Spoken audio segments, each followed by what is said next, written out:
हा बघा, आपण जेव्हा स्टार्ट करतो तेव्हा पहिले स्टार्टिंगला आपण सीट बेल्ट लावायचं. सीट बेल्ट लावला त्यानंतर सीट ॲडजस्ट करून घ्यायचं. पण सीट ॲडजस्ट करायच्या आधी आपल्याला सगळ्यात गोष्ट म्हणजे क्लच, ब्रेक, ॲक्सिलेटर. आपल्याकडे 3 गोष्टी असतात, A, B, C. Accelerator, brake आणि क्लच. तर क्लच आणि ॲक्सिलेटर हे दोन्ही सोबत नाही दाबू शकत. ॲक्सिलेटर आणि क्लच हे दोन्ही सोबत नाही दाबू शकत. पण ब्रेक आणि क्लच हे दोन्ही सोबत दाबू शकतो. ब्रेक आणि क्लच हे दोन्ही सोबत दाबू शकतो.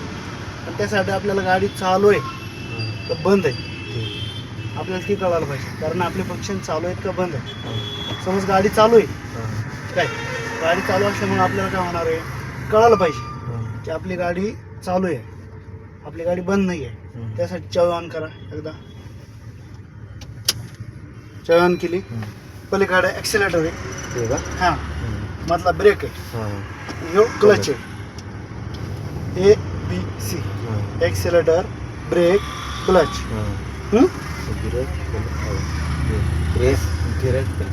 हां रेस, ब्रेक आणि क्लच. बरोबर. आता गाडी फक्त डिस्प्ले चालू आहे आपल्या गाडीचा. काय चालू आहे? डिस्प्ले. हां काय करा, सीट ॲडजस्ट करा आता समोर पाहिजे तसं तुम्हाला करा समोर ॲडजस्ट. हां क्लच दाबा पूर्णपणे. क्लच पूर्ण दाबला जातो का. आणि आपलं मेन म्हणजे पायात चप्पल असेल, बूट असेल, ती क्लच ब्रेकच्या खाली जाता कामा नाही. क्लच ब्रेकच्या खाली जाता कामा नाही. कारण काय होतं, धोका होतो ते. जरी पायात नाही घातली तरी पाठीमागे सारून ठेवायची, काय अडचण येत नाही. एकदम सीटला चिटकून पाठीमागे ठेवायची. कधीच पाण्याची बॉटल किंवा काही सीटाच्या पाठीमागे टाकून ठेवायची नाही. भला डिकीट ठेवा पण पाठीमागे ठेवा ना. क्लच दाबा पूर्ण दाबायचा. आता आपण काय करतोय, गिअर टाकतोय. पहिला, दुसरा, तिसरा, चौथा, पाचवा आणि रिवर्स. आता गिअर कसे आहेत, लेफ्टला दाबून सरळ समोर घेतला पहिला गिअर पडतो. हा न्यूट्रल झाला. सेंटरमध्ये न्यूट्रल असतो कंपल्सरी. लेफ्टला दाबून सरळ मागे घेतला, दुसरा गिअर पडतो. हा न्यूट्रल. सरळ समोर ढकलला, तिसरा गिअर पडतो. मागे सरळ मागे घेतला, चौथा पडतो. पण हा न्यूट्रल कंपल्सरी. राईटला दाबून सरळ समोर घेतला, 5वा गिअर पडतो. परत न्यूट्रल. आणि रिव्हर्स गिअर घेताना तुम्हाला कुठल्याच गिअरमध्ये जायचं नाही. डायरेक्ट राईटला दाबायचं, सरळ मागे घ्यायचा. पण कधी ते पूर्णपणे न्यूट्रल करूनच. चालू गिअरमध्ये गाड्याला गिअर पडत नाही. रिव्हर्स गिअर चालू गाडी असेल त्यावेळेस आपला रिव्हर्स गिअर पडत नाही. हां ही पार्किंग लाईट आहे. काही पार्किंग लाईट आहे. बरोबर. म्हणजे 4ही इंडिकेटर आपले चालू झाले. कशामुळं पार्किंग लाईट लावली, ज्यावेळेस काही प्रॉब्लेम असेल आपल्या गाडीला किंवा गाडी आपण पार्किंग करतोय, ज्यावेळेस आपल्याला उभं राहायचं साईडला कुठंतरी, त्यावेळेस पार्किंग लाईट लावणं खूप गरजेचं आहे. आता हा काय इंडिकेटर आहे, काय इंडिकेटर आहे. आता इंडिकेटर देणार कसं, खाली जर केलं तर राईटला इंडिकेटर लागतो, वर केलं तर लेफ्ट साईडला लागतो. आणि ह्याला पण ह्याला लगेच लाईट आहे. आता वर हा एक आहे डिप्पर आहे. डिप्परमध्ये हे अप्परमध्ये. खाली केलं तर डिप्पर लागतो, वरती केलं तर अप्पर असतो.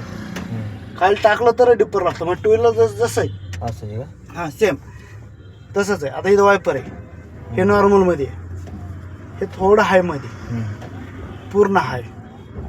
म्हणजे 3 टेप आहे त्याच्या. हां आणि वरती केलं तर एकदाच फिरता. परत हे पाण्याचं, पाणी मारलं 2दा वायपर फिरणार तुमचा. बरोबर. आता यातमध्ये काय आहे, इंजन, बॅटरी आणि स्टार्टर. इथं पेट्रोलचं फ्यूल आहे.